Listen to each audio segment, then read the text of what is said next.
6h43, Alexandre Lemaire. Dans moins de 5 minutes, la revue de presse d'Olivier Delagarde. D'abord, la revue de presse internationale avec les correspondants d'Europe 1. Nous partons pour commencer aux États-Unis. Bonjour Rémi Amalvi. Bonjour. Vous êtes à Washington pour Europe 1. À la une de la presse américaine, de quoi parlent les journaux ? Du souhait de Donald Trump de déployer la garde nationale dans les grandes villes démocrates du pays où le crime serait selon lui devenu hors de contrôle, notamment New York, San Francisco et dernière en date Chicago. Les célébrations du Labor Day le week-end dernier ont fait dans la ville plusieurs morts et des dizaines de blessés. Bien entendu, la décision divise. Chiffres fédéraux à l'appui, Associated Press affirme que les crimes les plus graves, comme les homicides, sont en baisse ces dernières années dans les villes concernées. C'est de la folie pour la chaîne MSNBC. Un de ses journalistes qualifie même d'idiots les gouverneurs républicains qui suivent Trump.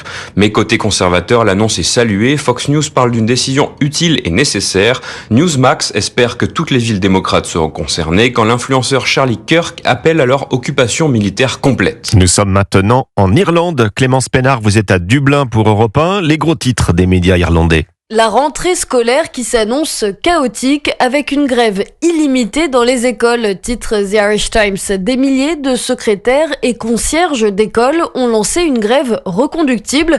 Leur objectif, explique la RT, accéder au régime de pension de la fonction publique et bénéficier de droits alignés en termes de maladies et de congés.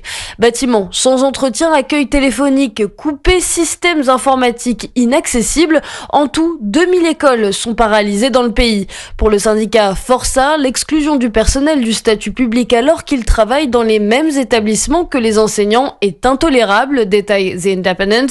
La balle est désormais dans le camp du gouvernement. L'ouverture de discussions pourrait débloquer la situation. Direction enfin le Kenya avec la correspondante d'Europe 1, Alba Dufort. De quoi parlent les journaux chez vous ? D'une suspicion d'une nouvelle secte sur la côte est du pays, 32 corps et 54 membres ont été exhumés, rapporte la chaîne Citizen TV, qui nous montre les vidéos de la police en train de fouiller dans la forêt. La chaîne KBC, elle, nous rapporte les premiers éléments d'enquête. Certaines victimes auraient déjà été secourues d'une secte en 2023, celle de Shakahola. Plus de 400 corps avaient à l'époque été exhumés sur un terrain avoisinant. L'affaire avait choqué le pays. Plusieurs mesures avaient été annoncées, rappelle le quotidien The Nation, pour lutter contre les dérives sectaires et mieux encadrer les plus de 4000 églises recensées dans ce pays à grande majorité chrétienne.